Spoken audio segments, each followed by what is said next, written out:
আপনাকে যেটা বলবো সেটা হচ্ছে আমাদের চ্যানেলে যারা এই ঘটনাগুলো শুনে বা আপনার ঘটনা যারা শুনে, মানে তাদেরকে আপনি কিছু বলবেন কিনা? মানে এই যে যারা এটা করে, খারাপ কাজ করে বা এটা জাদুমন্ত্র করে, বিভিন্ন বস টস করে, আমি একটা কথা, এটা কি ঠিক নাকি আসলে? না না না, এটা ঠিক না।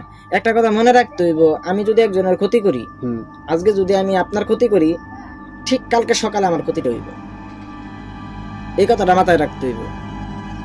আর এই যে বস, যে বিষয়টা, সবাই কিন্তু চিরস্থায়ী বস করে দিতে দেয় না।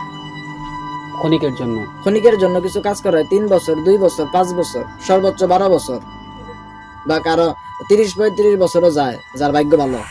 তার মানে কিন্তু আপনি এটাই বলতেছেন এখন তান্ত্রিক হয়েও যে কখনোই এগুলার ভিতরে যেন না, এগুলোর ভিতরে জানে না যায়, তান্ত্রিকের কাছে যাইবো, আইবো, ভালো কাজের জন্য। ভালো কাজের জন্য হোক। যেমন এই যে 35 বছর 36 বছর পরে তুমি যদি